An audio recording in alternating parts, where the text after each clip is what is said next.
So after last night's stream where we checked out the Rotten Tomatoes scores, well, they've actually come out now with the audience ratings, and it's got over. It's gone up to 2,885 ratings. So let's pull up what it is now on Rotten Tomatoes, which is very interesting. Currently on Rotten Tomatoes, we have still 81%, which I think was like 83, 81. So it's very interesting that it's leveled out about 80%. However, we now have an audience score 37%, and that is dropping as well because that was at 2,100, I think, ratings before. So we got another 700 and something ratings, and it's dropped another percent. So it's good to see. And that's what we've seen from Rotten Tomatoes in the last couple of years now, maybe 4 years now, with the discrepancy between the critics' ratings, which are usually in the 80s to 90s, compared to the audience, which potentially even in the 20s in some things, or the opposite way, when the critics absolutely hate something, but the audience loves it. So it's what we've been seeing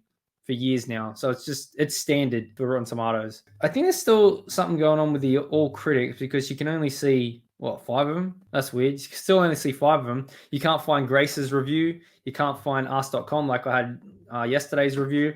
They're all gone. All these articles and shield media sites, they can't defend it now that the audience score is out. 1 star, half a star, 5 star, visually impeccable. Hey, I'll give it that. Soundtrack is wonderful. They're the two things. They're the only two things that are actually decent in this. Visually, because we know the artist, John Howe, came back and he worked on Rings and Hobbit. And the soundtrack, beautiful but hollow, visually stunning. Yeah, see, anything that says visually stunning and ought to be stunning, yeah, I'll take those. Dumpster fire.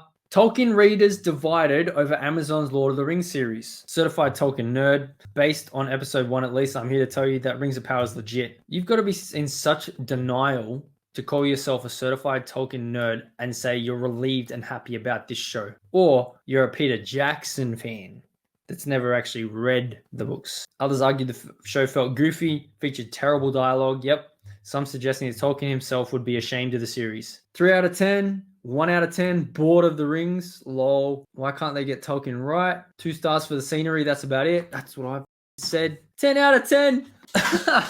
Come on, bro. Get out of my face with that shit. Ambitious reminder of the wonder of Tolkien's world. Google users, 66%. 3 stars. 3-star review for Google. It's very polarizing. It's either 5 or 1. It's either I'm a normie and I like it because I don't know anything about it, or I know Tolkien or I like his works and f*** you for doing this. Metacritic was the other one, wasn't it? User score, 2.1. 2.1 user score. Generally unfavorable reviews. So how's this going to progress as the season goes on and as maybe seasons go on for Amazon?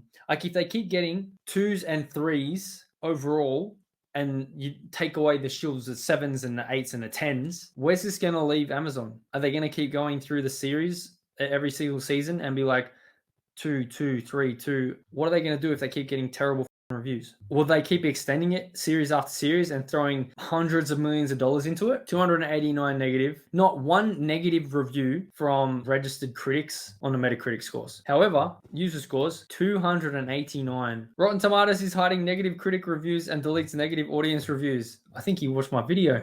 Tried to disguise these with pretty visuals, which you said. The flaws are glaringly obvious. Interesting. More articles are coming out saying Rings of Power is dividing the fan base.